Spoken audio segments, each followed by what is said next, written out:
আসসালামু আলাইকুম। আশা করি সবাই ভালো আছেন।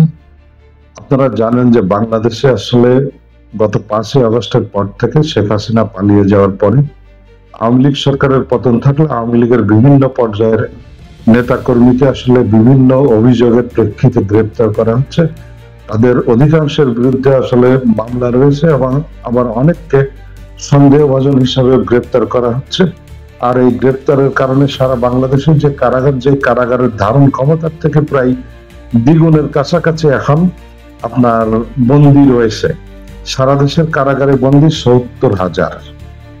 কারা মহাপরিদর্শক ব্রিগেডিয়ার জেনারেল সৈয়দ মোতাহের হোসেন বলেছেন, সারা দেশের কারাগারে সব মিলিয়ে ৪২,৮৭৭ জন বন্দীর ধারণ ক্ষমতা রয়েছে, কিন্তু বন্দী রয়েছেন ৭০,০৬৫ জন।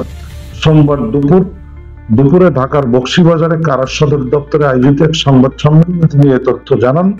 কারা মহাপরিদর্শক বলেন, এই মুহূর্তে প্রথম শ্রেণীর বন্দী আছেন ১৫১ জন, যারা ডিভিশন প্রাপ্ত। এর মধ্যে সাবেক মন্ত্রী, উপমন্ত্রী, প্রতিমন্ত্রী আছেন ৩০ জন, সাবেক সংসদ সদস্য আছেন ৩৮ জন, সরকারি কর্মকর্তা কর্মচারী আছেন ৭০ জন এবং অন্যান্য ৩০ জন, ১৩ জন। এর বাইরে একটু বিশেষ বন্দী সাবেক মন্ত্রী, প্রতিমন্ত্রী, উপমন্ত্রী বা সংসদ সদস্যের সরকারি কর্মকর্তা এমন ২৪ জন আছে যারা ডিভিশন পাননি বিভিন্ন কারণে। তিনি বলেন, ৫ই আগস্টের পর জেল ভেঙে পালিয়ে যাওয়াদের মধ্যে এখনো ৭০০ জন পলাতক আছে। আইন শৃঙ্খলা বাহিনী এখনো তাদের গ্রেপ্তার করতে সক্ষম হয়নি। এছাড়া মৃত্যুদণ্ড প্রাপ্ত, যাবজ্জীবন প্রাপ্ত জঙ্গি ৭০ জন পলাতকের মধ্যে একজনকে গ্রেপ্তার করা হয়েছে, বাকি ৬৯ জন এখনো পলাতক রয়েছে। তিনি আরো বলেন, কথা উঠেছে বেশ কিছু বিশেষ বন্দী তারা বাসার খাবার খাচ্ছেন, রাজার হলে আছেন। আমি নিশ্চিত করে বলতে পারি, কারাগারে আমরা ন্যায়সঙ্গত আচরণের প্র্যাকটিস করছি।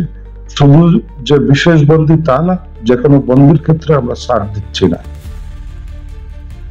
তো এই হচ্ছে আপনার ঘটনা, যে বাংলাদেশের কারাগারে আপনি চিন্তা করেন, যেখানে ৪২,৮৭৭ জন বন্দির ধারণ ক্ষমতা টোটাল বাংলাদেশ, আর সেখানে ৭০,০৬৫ জন বন্দী আছে। তার অর্থাৎ কি প্রায় ডাবলের কাছাকাছি। এখন এই বন্দীরা কষ্ট করে হলেও থাকতে হবে এবং সামনে আরো বন্দীর সংখ্যা বাড়বে, কারণ যে ৫ই আগস্টের পর আসলে যে সমস্ত মানুষ মারা গেছে এবং প্রায় সারা বাংলাদেশে ঠিক কত মামলা হয়েছে বলা কষ্ট, তবে কম বেশি ২০০০-এর কাছাকাছি।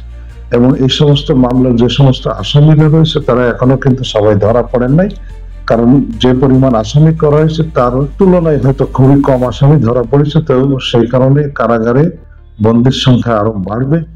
ভালো থাকবেন সবাই।